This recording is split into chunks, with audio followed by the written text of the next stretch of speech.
Hello, my friends. Welcome to the channel. I am Nicole and I do live here in India. And today I'm with my very good and mostly only friend, Laurence. Hello. She is here today to help me go through a video, or react to a video rather, that is, how is India succeeding where NASA fails, and on a tiny budget?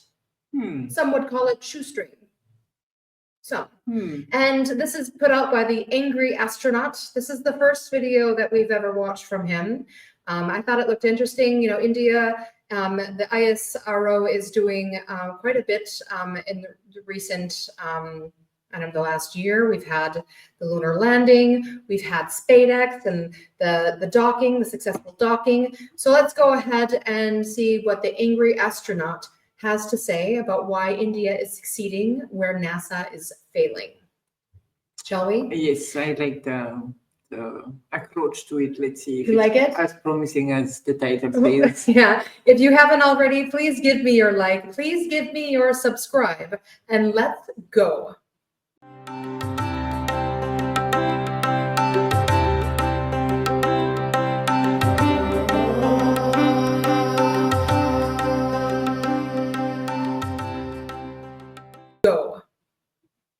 Good afternoon and welcome to another Angry Bulletin here on the Angry Astronaut. And first of all, I'd like to... Do any of you watch him regularly? Why is he so angry? He's got an angry bulletin. He's the Angry Astronaut. I don't know. Maybe... Tell us in the comments. Do you know why this gentleman is so angry? Well, we'll find out in a second. Find out maybe?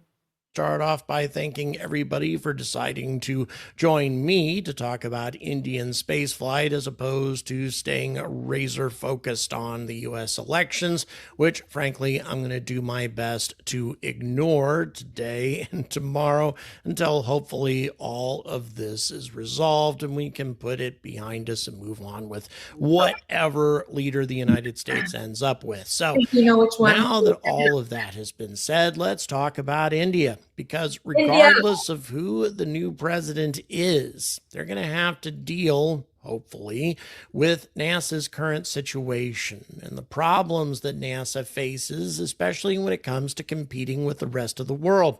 Because even though NASA still has a decided edge over most other space agencies in just about every regard, after all, NASA has multiple probes and other spacecraft operating throughout the solar system, rovers on Mars, vehicles orbiting in the Jovian systems, others on their way to Saturn, to Jupiter, etc. We have a lot that NASA is doing at the moment that really other nations are not. But still, there's a very clear distinction between what NASA has accomplished recently and agencies like ISRO, or the Indian Space Agency. Recently, India has set down a probe at the lunar South Pole, a feat that nobody else has ever been able to accomplish. And more importantly, both of NASA's recent missions to the moon have not gone very well. One failed completely, and the other one, well, it's set down, but it's kind of difficult to call it a soft landing given the fact that the probe sort of crashed, ended up on its side, and some of its objectives were not accomplished because of this rough landing. And yet India, by way of contrast, has accomplished quite a lot on the moon and without the same number of mishaps, and they've done it on a much smaller budget. How is this possible? Is NASA really falling behind nations like India? And if so, how is India pulling this off? Is this a matter of NASA incompetence? Is that what's contributing to this difference at the moment? Or is India doing something that the United States simply cannot? Anytime now. Oh, there! Oh my God! Oh my sunrise! Oh, oh my God! Oh. Have you ever seen a launch? No. I have to admit, watching this particular clip brought me a great deal of happiness because this is the sort of thing that folks in Cape Canaveral have been accustomed to seeing for decades now, but it's a relatively new thing for the people of India. Yes, they've been. No, but that was on TV. Yeah, that was She was really- saying that she had seen the Challenger Yeah. launch, which most of us at that time saw. Yeah. That was like required. I was in second grade, and Yeah, I was little too. I can't remember, probably 10 or something. yeah, But yeah, no, that was something. yeah. I mean that, but it was on TV. I'm talking about live No, and in live person. I haven't seen, but that's I mean, it must be quite a something to witness. Almost majestic. when it goes well, yeah. Yeah, when it goes well. Launching rockets for a while, but this is the LVM-3, the largest rocket to date that ISRO has been using, and it lights up the sky in spectacular fashion. Perhaps not as much as SLS might, but still really an amazing sight indeed, and quite an accomplishment for this nation. A nation that only achieved its independence a couple of generations ago, and a nation that has struggled with economic problems, poverty, starvation, and also a great deal of internal strife driven largely by religious conflict. But all of that having been said, India has accomplished things that I think have surprised the world. Regard, after all, NASA Oh, what did I do? Okay. and a nation that has struggled with economic. So yeah. Yeah, So I was saying it's a very foreigner. point of view Yeah, to have said that, right? yeah. It's like, what about the colonialism? That was probably the major problem that they had, not religious conflict. Then the religious conflict that was created by colonialism. Yeah. You know what I mean? So it is a very foreigner point of view right here, I think. And I'm sorry for messing up the video. I was trying to obviously hit pause to talk.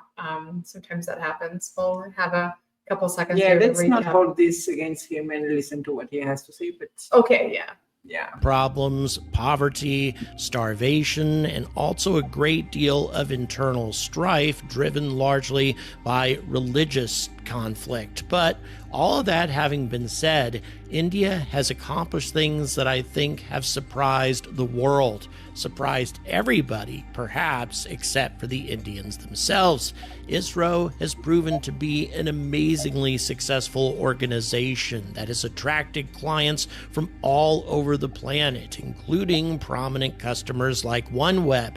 And now ISRO is about to wade into the extremely difficult and dangerous field of human-rated spaceflight. Although the first human-rated mission has now been delayed until 2026, and ISRO made a statement about wanting to make sure to do it right and not to do it like Starliner.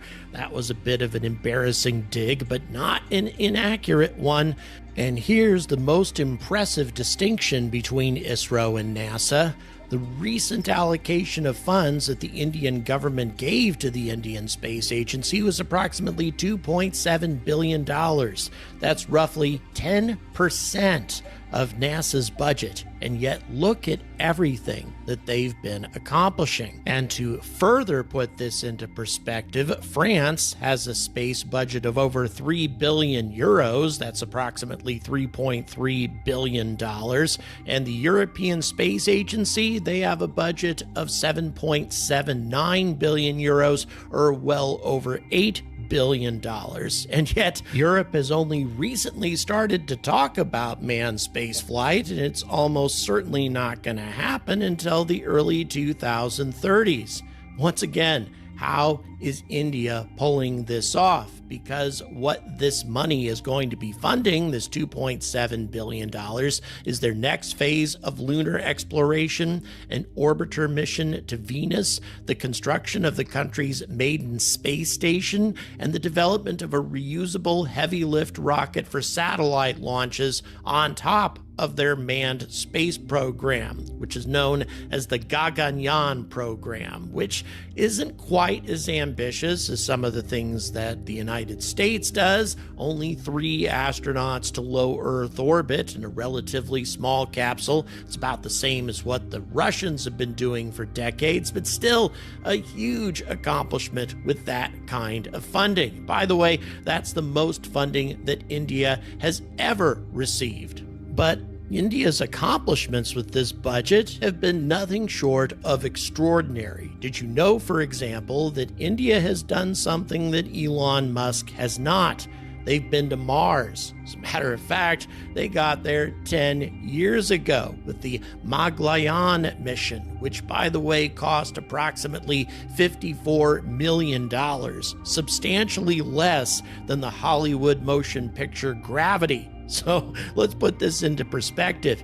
India went to Mars for less money than it cost Hollywood to make a movie about going to orbit. And then, of course, there was the Chandrayaan-3 moon mission. One of my most popular videos, by the way, that I put out. Nearly 1/3 people checked into that particular video. A lot of them Indians.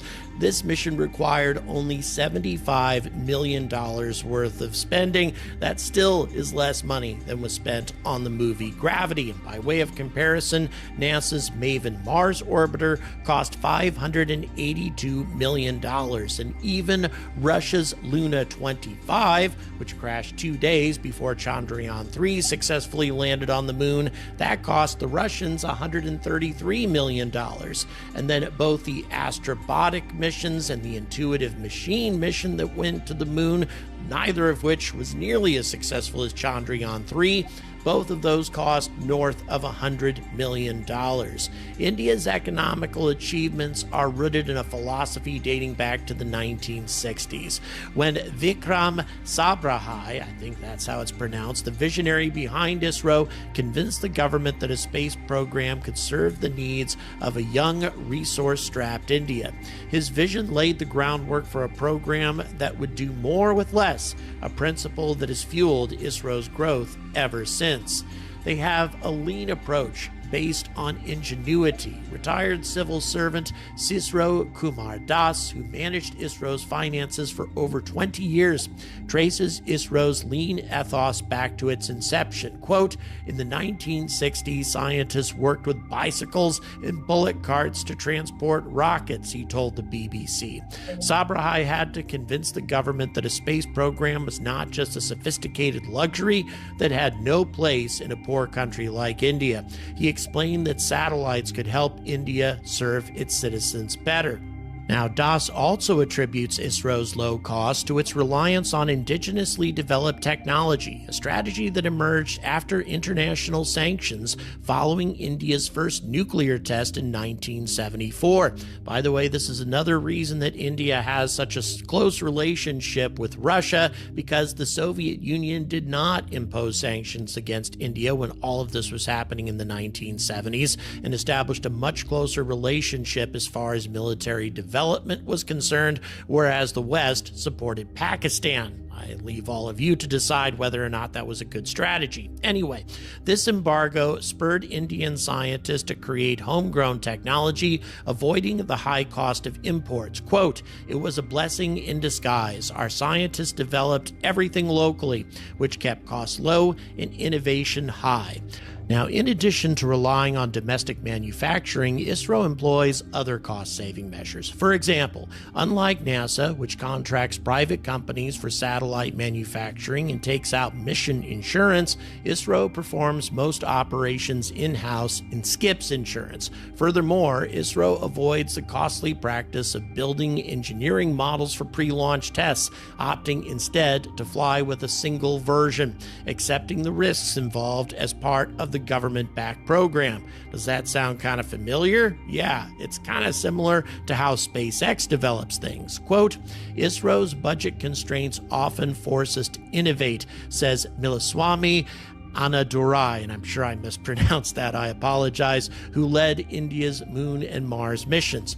Our teams are small, dedicated, and work extended hours without overtime because of their commitment, he said. Now, that is something that almost certainly would not fly in Western nations. Working extended hours without overtime pay is against just about every labor law in the Western world, something that probably could not be duplicated over here. As a matter of fact, a lot of the low-cost wage advantages that India has would be impossible to duplicate in the West without duplicating India's economic situation for most of its citizens, something that a lot of Western people would not be very comfortable with, and I can't say that I blame them, but it definitely gives India a big advantage as far as labor costs are concerned. Anna Durai also explained how budget limitations drove them to adopt out-of-the-box solutions. For Chandrayaan-1, for example, additional payload weight was accommodated by reducing thrusters and pressure tanks, a decision that allowed the mission to proceed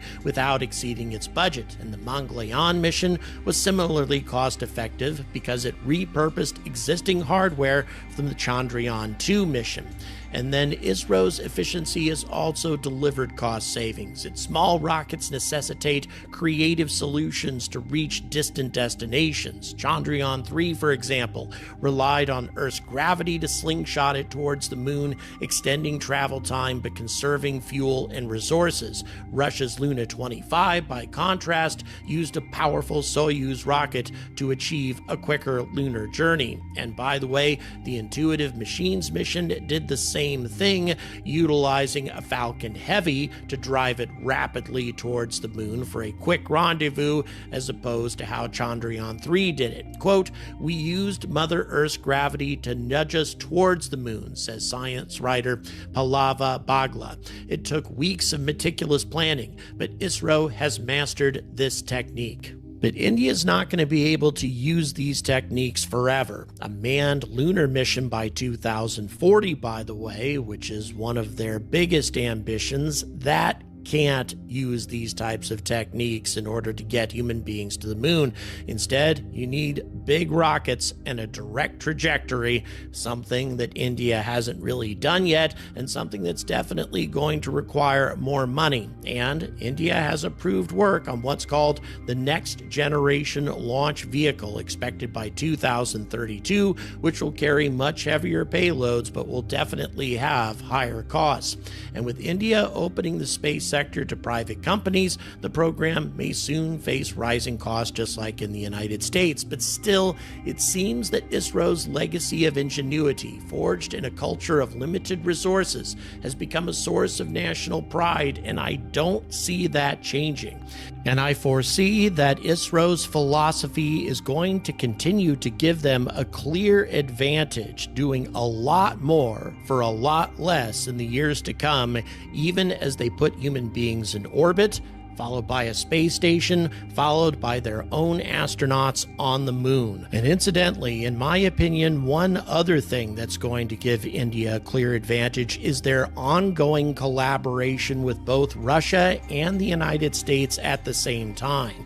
Indeed, it is the Russian space agency that's training India's astronauts for their first mission to orbit, and not the United States. But at the same time, India has also recently signed the Artemis Accords, indicating that they are trying to get the most advantage from collaborations with both Russia and the United States, which I think is going to serve them quite well. I will continue to keep you up to date on the latest developments from ISRO and from spaceflight around the world. Please don't forget to like and subscribe, and please consider supporting this channel on Patreon. I would really like to go to India and cover a launch, especially the Gaganyaan program to send humans to orbit. Can't wait to bring you more details on spaceflight from around the world. So again, please check the description, and thanks again for watching. And as always, stay angry about space. Angry about space. Yeah, he doesn't sound that hungry. He doesn't sound that Maybe angry. he's hungry. That's Maybe why he's hangry. Maybe that's what it Possible. is. I don't know.